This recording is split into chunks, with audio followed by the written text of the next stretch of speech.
का टॉपिक है digestive system. तो आज डाइजेस्टिव सिस्टम में एम्फीबियन का डाइजेस्टिव सिस्टम पढ़ेंगे, ठीक है। इससे पहले स्कॉलोडान फिशिस का बताएंगे, फिशिस में स्कॉलोडान का डाइजेस्टिव सिस्टम पढ़ चुके हैं।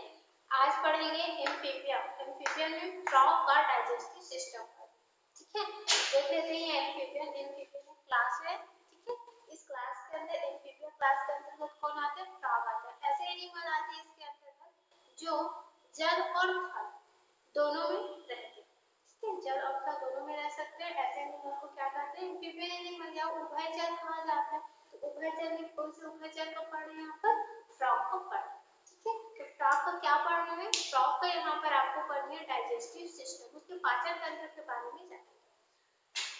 फ्रॉग का डाइजेस्टिव सिस्टम है, इसे दो पार्टों में बांटा गया है, ठीक है। एक है एलिमेंट्री कैनाल और एक क्या होता है इसका? डाइजेस्टिव ग्लैंड, ठीक है। दो भागों में बटा है। शुरू से पढ़ते आ रहे हैं, जब इसका इंट्रोडक्शन दी थी, है ना, तब से देख रहे हैं कि क्या है, एलिमेंट्री कैनाल और डाइजेस्टिव ग्लैंड में ये बटा हुआ रहता है। तो इसके जो एलिमेंट्री कैनाल है उसके अंतर्गत क्या क्या है वो देख लेते हैं। इसके अंतर्गत पढ़ना है आपको माउथ पढ़नी है, ठीक है। माउथ के बाद पढ़नी है इसकी बकल कैविटी, बकल कैविटी के बाद पढ़नी है आपको इसोफेगस, ठीक। इसके बाद पढ़नी है स्टमक, उसके बाद पढ़नी है इंटेस्टाइन, फिर पढ़ना है इसमें रेक्टम, ठीक है। कितना कितना पार्ट पढ़ना है? 6 पढ़नी है। कौन कौन से? माउथ पढ़नी है, ठीक है, और पढ़नी है आपको बकल कैविटी पढ़नी है, उसके बाद पढ़नी है आपको इसोफेगस पढ़नी है। इसोफेगस के बाद है स्टमक। इसकी स्टमक है वो दो भागों में बटा हुआ रहता है, ठीक है।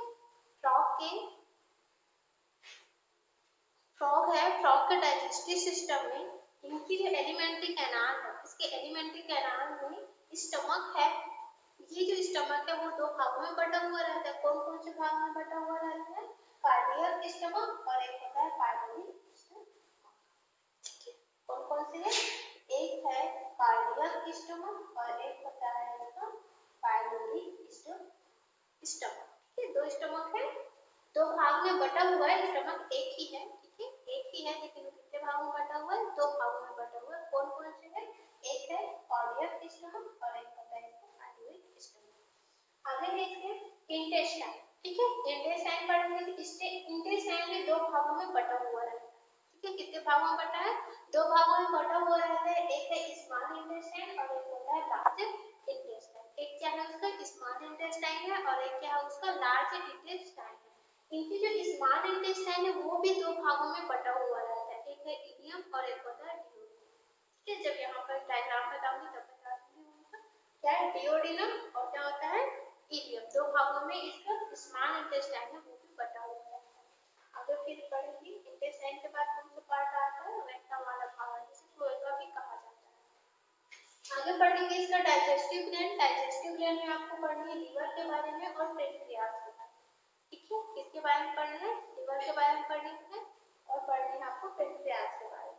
तो यहाँ पर थोड़ा बेसिक देख लेते हैं अंतर। डायग्राम के बताने के बाद मैं आपको और भी अंतर बताऊंगी स्कॉलोडान और फ्रॉग, ठीक है। यहाँ पर स्टार्ट कर देते हैं, यहीं से देखते हैं कि फ्रॉग और स्कॉलोडान उसमें क्या क्या अंतर देखने को मिलते हैं, कंपेयर करते हुए पढ़ना, ठीक है।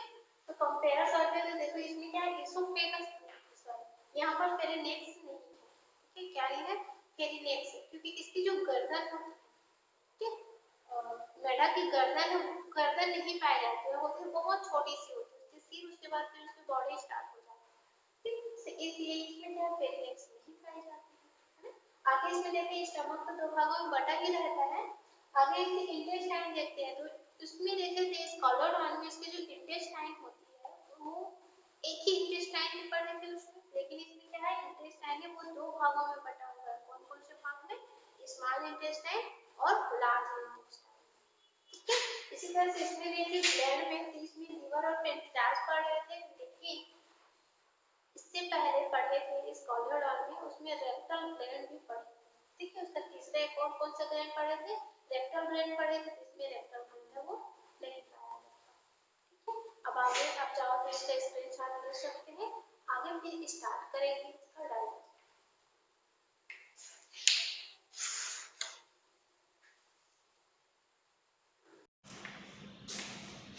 ठीक है। स्टार्ट करते हैं।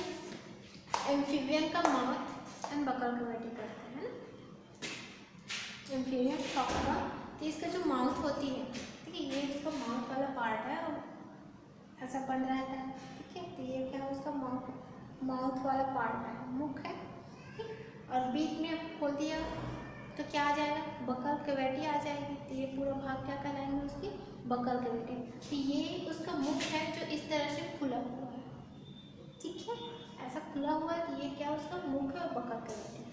तो इसकी जो माउथ है, इस माउथ में देखना एक अपर जा होती है और एक होती है लोअर जा, ठीक है। लोअर, ठीक है, अपर जा और एक क्या होता है, लोअर। तो ऊपर की जबड़ा और नीचे की जबड़ा, ठीक है, इसी को क्या कहा जाता है, जा कहा जाता है। जबड़ा को क्या बोलते हैं, इंग्लिश में जा बोलते हैं। तो अपर जा मतलब ऊपर की जबड़े और लोअर जा मतलब क्या होता है, नीचे की जबड़े। तो इनके जो ऊपर और नीचे की जबड़े, ऊपर की है नीचे की जबड़े, तो इनकी जो मुख खोलने की जो मुख खुलता है वो कैसा खुलता है, वो जान लेते हैं, ठीक है। इसका जो मुख है, उसके जो ऊपर है उसमें मूवमेंट नहीं होता, ये गति नहीं करती, ये जैसा वैसा नहीं, बस ये नीचे का है, ऐसा लगता है। ये जो नीचे का है, ये वाला भाग है, तो केवल नीचे ही इसमें क्या करेगा, मूवमेंट करता है। केवल यही ऊपर और नीचे आता है, और जो ऊपर के भाग है वो अपने स्थान पर स्थिर रहता है, ठीक है। क्या होता है, इसके ऊपर वो ऐसे स्थित ही रहती है, और जो नीचे का है वो अप डाउन करता है, ऊपर नीचे आता है। तो इस तरह से इसका मुख खोलता है ना। उसको ऊपर चाहे वो क्या रहता है, उसमें गति नहीं होती, केवल नीचे जाने ही गति होती है। तो वही ओपन करता है, ये क्या करता है, ऊपर और नीचे आता है। तो इसी से इसका मुख है वो खुलता है, ठीक है। किससे खुलता है, लोअर जा से। ये स्टार्ट करते हैं इसका, ये लोअर जा। अब इस लोअर जा है उसमें मूवमेंट हो रही, केवल इसमें क्या होगा, केवल आंतरिक नीचे वाला भाग केवल वही मूवमेंट हो रहा है। फिर इसके बकल कैविटी देखते हैं कि ये पूरा क्या है, इसका बकल कैविटी का डायग्राम है। इस बकल कैविटी में देखते हैं, ये ऊपर वाला भाग क्या, अपर जा होगा, ठीक है। उसके अंदर भी एक संरचना पाई जा रही है, मुख्य अंश है इसका तीत वाला भाग है, ठीक है। क्या है, इसका तीत वाला भाग है। तो इसकी जो तीत है वो केवल अपर जा में पाई जाती है, लोअर जा में तीत है वो नहीं पाई जाती, ठीक है। इसके दांत है वो क्या होती है, फ्रॉग में दांत है इसके, वो अपर जा में होती है, ऊपर जबड़े में होती है, और नीचे जबड़े में इसमें दांत नहीं पाई जाती। इसके दांत है वो केवल भोजन को पकड़ने और निगलने में हेल्प करती है, दांत है चबाने में हेल्प नहीं करती, ठीक है। ये भोजन को चबाने का कार्य नहीं करती है।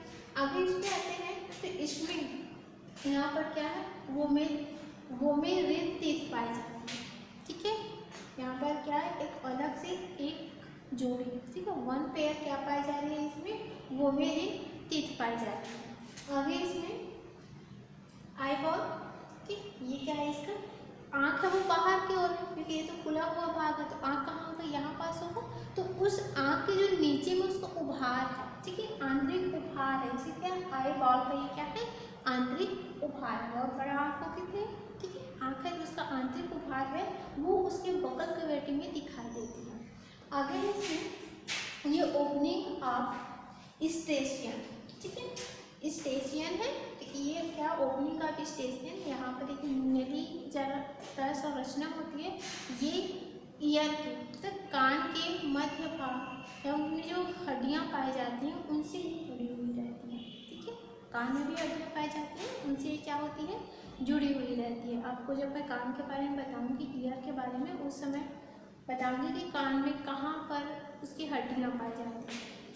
आगे है इसमें ग्लेट, ठीक है, ग्लॉटिस या ग्लेट बोलते हैं इसे। तो ये ग्लेट वाला भाग है, इससे जो ग्लेट वाला भाग है वो रहता है संकुचित रहता है, ठीक है। कैसा रहता है, संकुचित रहता है। तो संकुचित है तो क्या कहते हैं, फैल भी सकता है, ठीक है। संकुचित है, संकुचित अवस्था में तो क्या फैल सकता है आवश्यकता के अनुसार। तो इनकी जो ग्लॉटिस है वो क्या रहती है, बहुत ज़्यादा संकुचित रहती है, और इसका छिद्र है वो बड़ा रहता है, जिसकी वजह से जब ये भोजन को निगलता है तो इसमें जो बड़ा भोजन है उसे भी ये आसानी से निकल सकता है। आसानी से कब निकल पाता है, क्योंकि यहाँ पर इसका म्यूकस का सिक्रेशन होता है, ठीक है। चिपचिपे पदार्थ होती है म्यूकस, उनका सिक्रेशन होता है, जिसकी वजह से यहाँ पर भोजन को ये आसानी से निकल पाता है। आगे है इसका वोकल केश, वोकल सेक, ठीक है। कौन सा भाग है इसका, वोकल सेक वाला भाग है, ये जो वोकल सेक है इस भाग से क्या करता है, आवाज़ निकालता है। टर टर की आवाज़ आती है,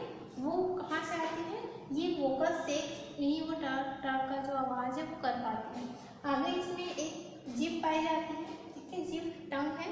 ये टंग क्या पीछे की ओर से न जुड़कर क्या सामने की ओर से जुड़ा हुआ है, जैसे कि ये इसका लोअर जा है तो जीभ क्या यहाँ पर जुड़ा हुआ होना चाहिए। कैसा रहता है इसका जीभ, यहाँ से जुड़ा हुआ होता है, सामने भाग से ही ये क्या होता है, जुड़ा हुआ रहता है।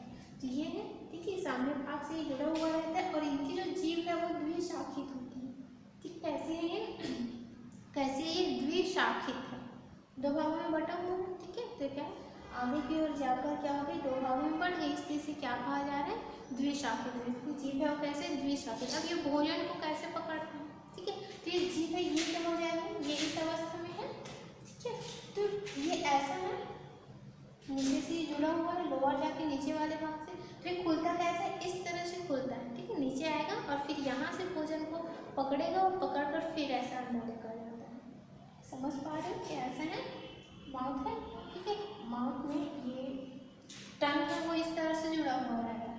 अब ये क्या बाहर निकलेगा तो इस साइड से निकलेगा और फिर भोजन को पकड़ करके अंदर लेकर आता है। फिर इसका माउथ है, इसके जो टंग है, ठीक है, वो क्या होता है, बाहर की ओर है वो जुड़ा हुआ रहता है और अंदर की ओर है वो कैसा रहता है, फ्री रहता है, स्वतंत्र रहता है। आगे से लोअर जाए, सबसे नीचे वाला भाग, ये इसका क्या है, बकल कैविटी का स्ट्रक्चर। तो इसका बकल कैविटी आपको समझ में आ गया होगा कहाँ पर कौन सा भाग है और क्या कर रही है। आगे की नेक्स्ट वीडियो में आपको बताऊंगी एम्फीबियन का डाइजेस्टिव सिस्टम के बारे में। ठीक है, आज केवल माउथ और बकल कैविटी पढ़े, आगे इसका इसोफेगस की उससे रेक्टस और उसके ग्लैंड तक की संरचना है, उसके बारे में अगले वीडियो में डिस्कस